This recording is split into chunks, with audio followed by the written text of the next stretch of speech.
जय श्री कृष्ण दोस्तों।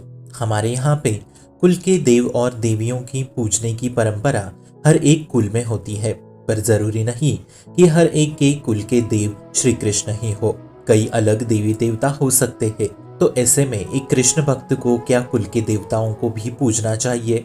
तो आइए जानते हैं इसका उत्तर। इससे पहले एक सवाल अपने आप से पूछे कि हम किसी की पूजा क्यों करते हैं। उत्तर है कुछ प्राप्त करने के लिए, अपनी इच्छा अनुसार, चाहे वो मन की शांति हो या कोई वस्तु प्राप्त करना हो, कुछ भी हो सकता है। तो शास्त्रों अनुसार एक मनुष्य को अपने जीवन काल के सीमित समय में सत्य की ओर बढ़ना चाहिए, जो है परमात्मा की प्राप्ति। पर उसके लिए भी समय बहुत कम है।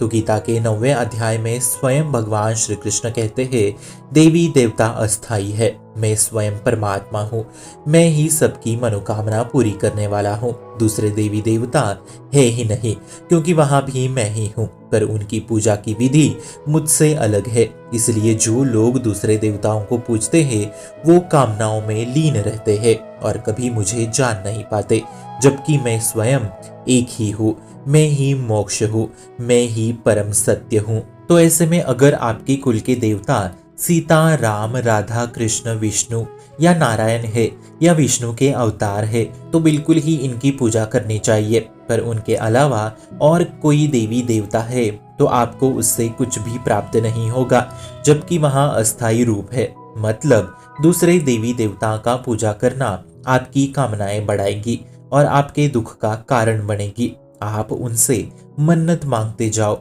वो पूरे करते जाएंगे। तो ऐसे में जब आपकी मृत्यु होगी तो वो सारे वस्तुओं नष्ट हो जाएंगी और आप मृत्यु लोक को वापस प्राप्त होगे। इस तरह पूरा जीवन नष्ट होगा। इसलिए ये सारी चीजें आपको दुखी करेगी। भले ही हम मन्नत पूर्ण होते ही खुश होते हैं, पर मित्रों ये आपके जीवन का लक्ष्य नहीं है।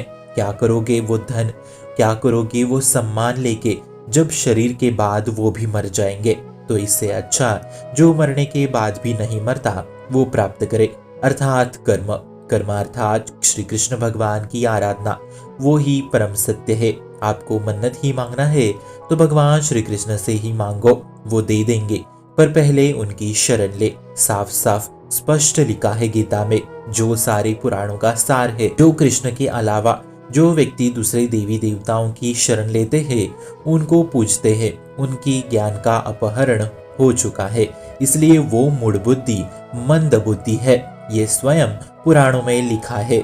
इसलिए हमें सिर्फ कृष्ण को ही अपना देव देवी मानना चाहिए और उनकी शरण लेके उनकी सेवा करनी चाहिए, जो कि यही सत्य है, बाकी सब झूठ। इसलिए ये गलती मत करे। हमारे पास समय कम है, मृत्यु सामने है। दूसरे देवी देवताओं की पूजा में समय नष्ट ना करे, वो ही समय कृष्ण के भजन में दे। और यकीन मानिए, जिस दिन शरण लोगे उसी दिन से परमानंद, परम शांति, परम सुख, परम धनी बन जाओगे। बस श्री कृष्ण भगवान की शरण लेके सब कुछ उनके चरणों पे समर्पित करो और उन पे भरोसा कायम करो। शुभम भवतु कल्याणमोस्तु। भक्ति का प्रसार करने हेतु इस चैनल को अपने मित्र और परिवार संग शेयर जरूर करें और भक्ति दृढ़ करने हेतु इस चैनल को सब्सक्राइब करना ना भूले। राधे राधे।